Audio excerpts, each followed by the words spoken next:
है वो काफ़ी उसमें डोगरी लोकगीत हैं, डोगरी गीत हैं, लिखी हुई मेरे गज़लें हैं, कविताएँ हैं। और वो भी एक बहुत एक उस किस्म की किताब है। लोगों ने जो एक एज ए पोइट मैं हूँ, उसमें मेरी सारी वो पहचान उसमें है, खासकर गीतकार हूँ मैं। सर हमें लगता है कि सर एक जैसे कि आप कश्मीरी होकर एक हिंदी के प्रति इतना जैसे कश्मीरी लोग मैं देख रहा हूँ यहाँ पर क्या कि कश्मीर नहीं, हाँ सर जैसे डोगरी भाषा आप जानते हैं, माफ़ी चाहूँगा। तो डोगरी भाषा की इतनी अच्छी आप जैसे कि जानते हैं उसके बोलने के लिए, तो डोगरी भाषा और कैसे कि हिंदी पे अच्छा पकड़ होना और हिंदी में कैसे आपका एक होता है ना कि रुचि की हिंदी के साहित्य के बारे में मैं लिखूँ डोगरी भाषा से हिंदी में, हिंदी भाषियों को भी अपने कल्चर के बारे में दिखाऊँ, कैसे इसके प्रति आपको मन में लगाव एक हुआ कि मैं हिंदी भाषाओं में अपनी किताब का अपने कल्चर को यहाँ प्रमोट करूँ? देखो ऐसा है, इसकी क्लियर बात है। पहले जो है ना जम्मू है ना, जम्मू और कश्मीर, यस सर। जम्मू की भाषा अलग है, कश्मीर की अलग है, यस सर। लैंग्वेज अलग है, क्लाइमेट अलग है, आबहवा अलग है, और रीति रिवाज भी अलग अलग हैं। लेकिन जो जम्मू की जो भाषा डोगरी है ना, वो इसका विस्तार बहुत है। हिमाचल हो गया और पंजाब का जो एरिया है, गुरदासपुर हो गया, अमृतसर का एरिया, पाकिस्तान में जो सियालकोट है, ये सारा डोगरी इलाका है। तो उसमें डोगरी है। अच्छा, इसमें एक और जो आपने बात कही है कि हिंदी में क्यों रुचि है, कि जम्मू एक ऐसा स्थान रहा है राजे महाराजाओं के टाइम से, जो संस्कृत के यहाँ बहुत बड़े एक विद्यालय रहे हुए हैं, विश्वविद्यालय रहे हुए हैं। और जो काशी से जो विद्वान पंडित थे वहाँ आए।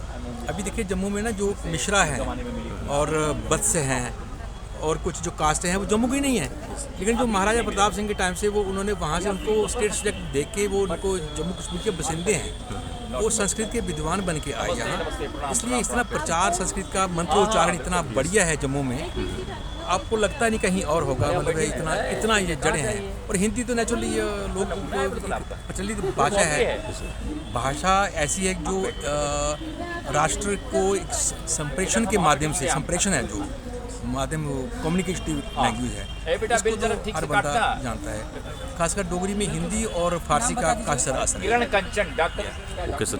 और सर एक मैं आपको वहाँ पर सुना था कि कोई किताब आपकी थी जो भोजपुरी भाषा में, मगही भाषा में आपने बोला, तो मैं सुना था, तो मैं सोचा कि थोड़ा सा पूछता हूँ उसके बारे में। सर उसके बारे में बता सकते हैं? ये जो किताब है ना मेरी, डोगरी लोकगाथा। Yes sir. डोगरी लोकगाथा बैलेट्स हैं, और बैलेट्स को इसको मैंने क्या किया कि जो कंपैरेटिव स्टडी भी इसमें है, जैसे भोजपुरी हो गया, राजस्थानी हो गया, और बंगाली हो गया, और पंजाबी हो गया, जो लोग गाते हैं कहाँ से कहाँ आती हैं, वहाँ उनका क्या रूप है और यहाँ क्या रूप है। इसलिए मैंने वो सारे पढ़ने पड़े, पढ़ के वहाँ क्या है, यहाँ क्या है, वहाँ से कैसे ट्रैवल हुई, यहाँ से वहाँ गई, कहाँ गई, कैसे हुई, अगर गई तो उसका क्या क्या रूप है। तो ये सारा फोक जो लोक साहित्य है उसमें आती है, वो पढ़नी पड़ती है ताकि वो अथेंटिक चीज़ हो जाए। मतलब सारे कल्चर को आपने पढ़ना पड़ता है। हाँ पढ़ा, उसके बाद फिर एक डोगरी कल्चर में एक मतलब हिंदी भाषा में मेरे को बहुत खुशी हो रहा है कि हिंदी भाषा में आपने हिंदी को एक बढ़ावा, प्रधानमंत्री नरेंद्र मोदी भी बोल रहे हैं कि हमारे हिंदी भाषा को जोर शोर से बढ़ाना चाहिए, और उसका एक बहुत अच्छा बड़ा से कि मतलब उसके ना आयाम भी चल रहा है, लोग कर रहे हैं उससे काम।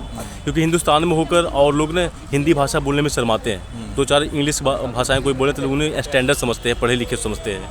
लेकिन हमारी जो फूहड़ भाषाएं को बोलचाल जो आजकल बढ़ रही है, तो उस पर हमारे सरकार को भी कुछ सोचना चाहिए, मगर हो रही है उस पर काम, और बड़ा खुशी हो रहा है। इस चलते मैं भी हिंदी पत्रकारिता से ही मैं लिया था, जर्नलिज्म कर रहा था, कि मैं अपने हिंदी आयाम को बढ़ाऊँगा कम्युनिटी। तो बहुत अच्छा शुक्रिया लगा सर, बहुत खुशी की बात हुई कि सर आप हिंदी भाषा को एक अच्छी लेखक हैं और डोगरी लोक गाथा में काफ़ी अपने अच्छा करेक्शन किया है। और ऐसा ना, जो हिंदी जो है ना, हिंदी हमारी राष्ट्र को जोड़ने वाली भाषा है और बड़ी आसान है, बड़ी अच्छा कि होते बड़े क्लिष्ट लफ्ज़ हैं, वो ना करो तो एक जो एक हिंदुस्तानी टाइप के ना, वो हिंदी कम्युनिकेटिव लैंग्वेज हो जाती है, आसान। तो आप इजीली तरीके से, आसानी से आप किसी को कम्युनिकेट कर सकते हो, समझ सकते हो। तो हर बंदा समझता है जी। और जो नहीं बोलते हैं, हिंदी नहीं आती है, उनको आती है, वो नहीं समझ आती है जी।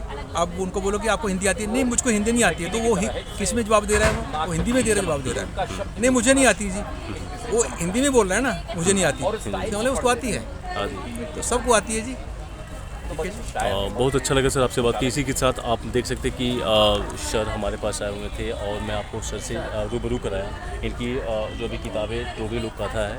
तो इनकी पब्लिकेशन सर आपकी कोई साइट है या पब्लिकेशन का या अमेजोन पर अवेलेबल है, फ्लिपकार्ट पर? अमेजोन पे अभी तो नहीं है, मेरा जो नसीब सिंह मनाज के नाम से वो यूट्यूब में है, Yes, sir. तो उसमें है कुछ जानकारी। कोशिश है कि सर नेक्स्ट टाइम जो किताबें लिखे हैं तो अमेजोन फ्लिपकार्ट पे भी अवेलेबल होंगे, आप ऑनलाइन भी।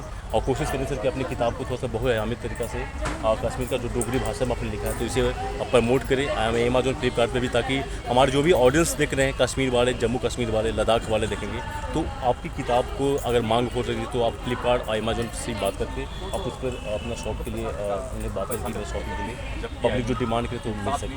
बिल्कुल जल्दी अमेजोन पे आने वाली है। ओके, इसी के साथ ही सम्राट को दी इजाज़त, देखना ना भूलें न्यूज़ हाट टुडे। जय हिंद। Thank you.